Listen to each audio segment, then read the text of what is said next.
Establishing the validity of a contract, case analysis. Introduction.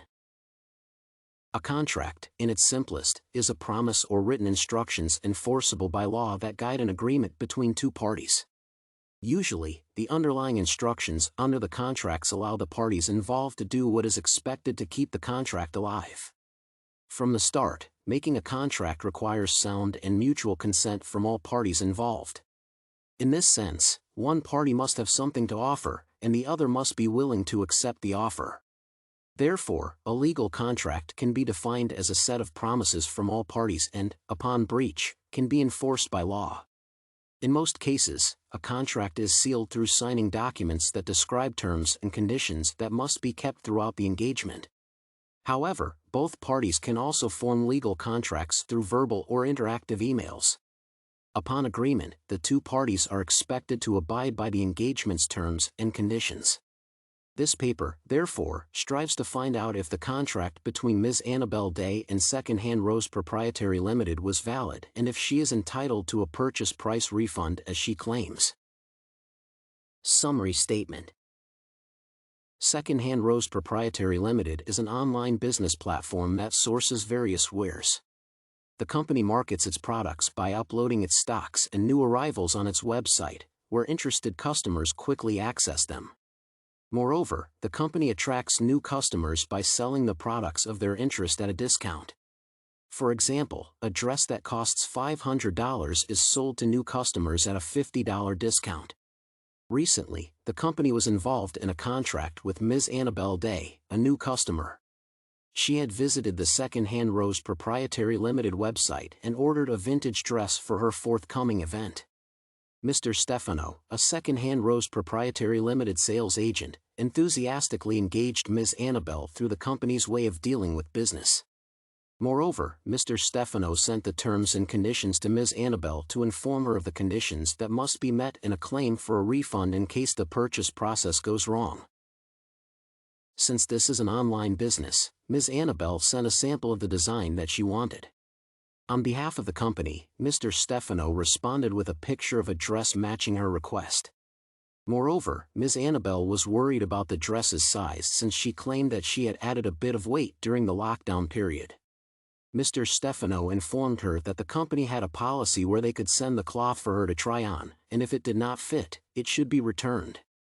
Upon receiving the dress and with approval from the bride, Ms. Annabelle tells Mr. Stefano that the dress sent matches their expectations and they are willing to buy it. Mr. Stefano, on behalf of Second-Hand Rose Proprietary Limited, then sent the terms and conditions to Ms. Annabelle, upon which she made a $450 payment via the company website. Further, Stefano informed Ms. Annabelle that the dress could only be dry cleaned, otherwise, the company would not be responsible for any damage. Later, the company received a complaint from Ms. Annabelle that the vintage dress she had bought shrunk in the wash, and the details also indicated that the dress had also faded. Ms. Annabelle, in her complaint, said that she had washed the dress on her machine using a wool detergent that she had bought from a supermarket.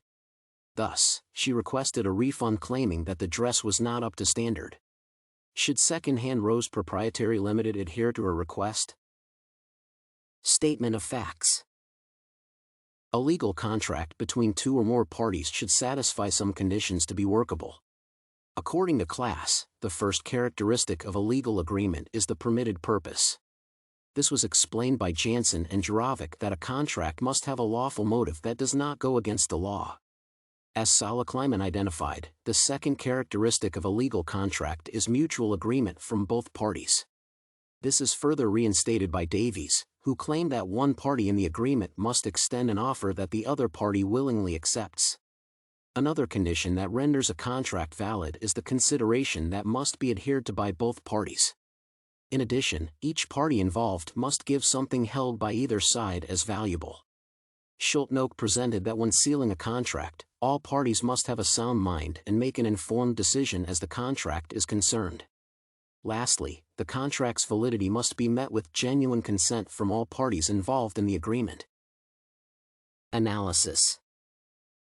As evident in the summary of the statement, it is seen that the company, through the sales agent, engaged in a valid contract with their new customer, Ms. Annabelle, who was interested in buying a vintage dress. Surahyo defines the requirement of a valid contract to consist of 4 key elements. These requirements include a mutual agreement, capacity, consideration, and the intention of the two parties. As contained in the conversation mail between Ms. Annabelle and Mr. Stefano, it is evident that the two parties came to an agreement since the company offered Ms. Annabelle the vintage dress, and she was willing to buy it.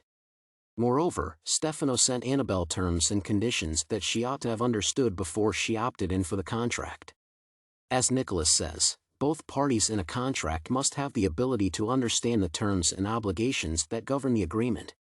Ms. Annabelle considered receiving the vintage dress that the company promised at a fee of $450, which she was to pay after she had tried the dress. It is important to note that Ms. Annabelle read and agreed with Mr. Stefano's terms and conditions in his emails. The terms and conditions for this contract hold that any customer accessing their websites abides by their rules. Moreover, it is clearly stated in the words that all payments are made through credit cards. The terms say that the company's clothes are vintage, and therefore they take no responsibility for fraying the fabrics. More importantly, the company cautions its customers of the risk when their dresses are not hand-washed in their special laundry liquid known as Rose Fresh. Therefore, Annabelle washed the dress in her machine. Thus, the company should not refund her since she did not abide by the contract terms. Conclusion. Although Ms. Annabelle and Second-Hand Rose Proprietary engaged in a valid and enforceable contract, Ms. Annabelle's refund claim cannot be met since she violated the terms that hold their agreement. The terms and conditions that she was given uphold that she should not wash the purchased vintage dress in any other laundry machine apart from the Rose Fresh cleaning program. By paying the $450 via the company's website, it is clear that she read and understood all the terms and conditions that Mr. Stefano provided. Therefore, she is not entitled to the purchase refund because she did not adhere to one condition that prohibited her from washing the dress in her laundry machine.